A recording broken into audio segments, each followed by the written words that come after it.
Good morning. तर आज होता संडे आणि संडे असल्यावर सगळं निवांत सुरू असते. मग मी माझ्यासाठी इथे कॉफी बनवली आणि कॉफी पीत बसली. त्यानंतर देवही उठला आणि देवचं इथे स्वतःसोबत एकटं खेळणं सुरू होतं आणि हे त्याचं काय खेळणं होतं ते त्यालाच माहिती.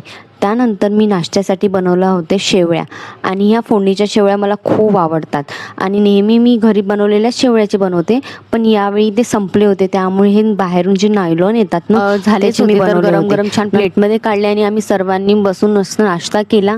आणि यामध्ये तुम्ही नोटीस केलंच असेल की मी जे टॉप घातलाय ते उलटं घातलंय, माहिती नाही माझ्या लक्षातच नाही राहिलं आणि मी कसं ते टॉप उलटं घातलं. थोडा उशीरच झाला होता त्यामुळे मग आम्ही विचार केला की बाहेरूनच काहीतरी आणावं, म्हणून आम्ही सँडविच घेण्यासाठी बाहेर गेलो. जोपर्यंत सँडविच घेत होता तोपर्यंत मी देवसाठी छान इथे आईस्क्रीम घेतली. देवनी आईस्क्रीम खाल्ली. घरी आल्यावर छान सँडविच वगैरे खाऊन घेतले आणि सँडविच इतके छान होते. मग रात्रीचं आता रोजचं ठरलेलंच आहे, देवला तिथली सवय झाली आहे, आम्हाला रोज रात्री तिथे त्याला न्यावंच लागतं. फक्त पाऊस वगैरे आला तेव्हा आम्ही अवॉइड करतो आणि मग रात्री आम्ही इथे गेलो आणि देव आणि त्याच्या पप्पांनी छान इथे खेळलं आणि असा दिवसाचा शेवट केला. चला भेटूया नेक्स्ट ब्लॉगमध्ये. व्हिडिओ आवडला असेल तर सबस्क्राईब करा. बाय.